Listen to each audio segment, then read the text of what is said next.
Okay, nonlinear systems 1 in 2 dimensions. Nonlinear systems 2 will be about 3 dimensions.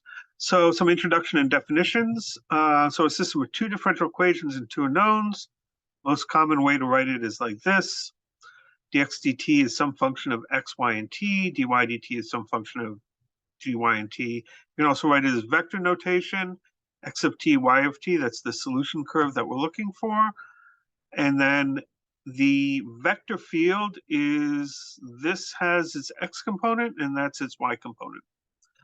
And so our differential equation can be rewritten as y prime of t, which is the derivative or the velocity vector of the solution curve, equals the vector field.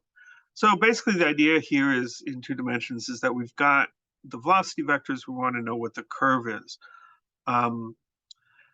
We will be looking at autonomous vector fields, no t dependence in the vector field. So just f of xy and g of xy as our functions, right? No t there.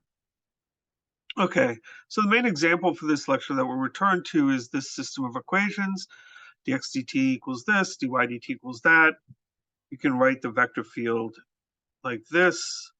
The x component or horizontal component of the vector field is this. The y component or the vertical component is that. So we will look at this in a sequence of videos. I'm going to try and keep them short, but we'll look at equilibria, linearization at equilibria, null plines, how to draw the whole picture of the vector field, figure out what the solutions are, what are separatrices and their importance, and then GeoGebra and Excel, just to see some visualizations of it. And then there'll be a couple more examples, a competing species example, which will bring up the idea of Lyapunov curves and functions, and then the predator-prey example, which brings up the questions of integrals. So the first thing we want to look at is, what are equilibria and how can we find them? So equilibria are points where the vector field is 0. In terms of velocity, these are points with 0 velocity, they don't move. So in particular, that means that equilibria are solutions. So in general, if we have dx dt equals f of x, y, and I don't want that, and dy dt equals some function g of xy. An equilibrium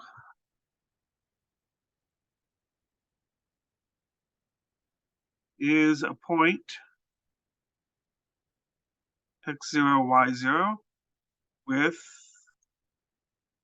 f of x0, y0 equals 0, g of x0, y0 equals 0.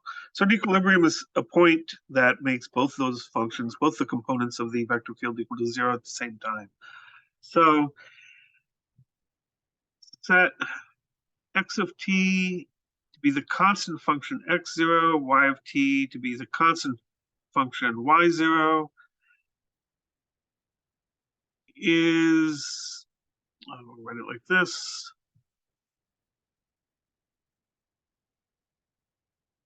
This function a solution. And how do you check? Well, you plug it into your equations. So my equation is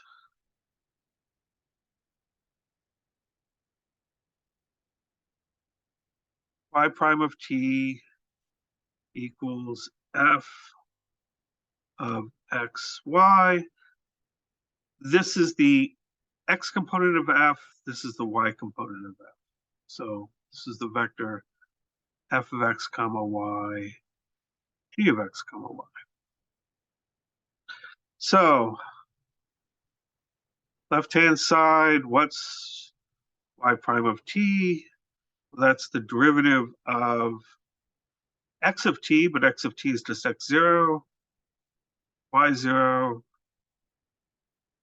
right? And the derivative of a constant is 0. Right-hand side, if we plug in f x0, y0, because that's our solution curves for x and y, what do we get?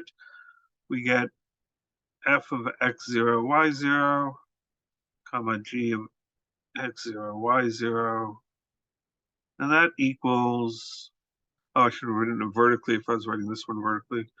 That equals 0, 0 as well. So left-hand side equals right-hand side. So an equilibrium is a solution to a differential equation, to a system of differential equations. So how do we find equilibrium? Mine's finding the solutions f of xy equals 0, g of xy equals 0. So for our example, f of xy is 10x minus 5xy. We want to set that equal to 0.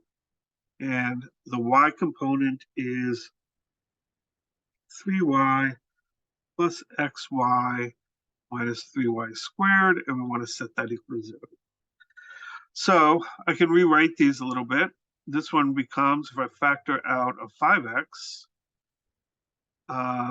becomes 2 minus y equals 0. And here, if I factor out the y, we get 3 plus x minus 3y equals 0. So we can tell the solutions from this one right off the bat. Either x equals 0 or y equals 2. And here we can tell the solutions also, y equals 0 or 3 plus x minus 3y equals 0, which I can rewrite as y equals 1/3 x plus 1. So, right, that's the only ways that our two equations can be equal to 0. So what are the possible equilibria? Well, I can do a little decision tree thing here. From setting equation 1 equal to 0, right, or setting x prime equal to 0, I can have x equals 0, y equals 2. From setting y prime equals to 0, that's the second equation, I can get y equals 0 or y equals 1/3 x plus 1, y equals 0, y equals 1/3 x plus 1. So there's four possibilities. This one gives rise to 0, 0. That's one equilibrium. This gives rise to, well, if x is 0, that means y has to be 1. That's another equilibrium. Y equals 2 and y equals 0. That's not possible. So that particular path does not give rise to an equilibrium. Here, if we have y equals to 2, then we get x equal to 3. So we have three equilibrium.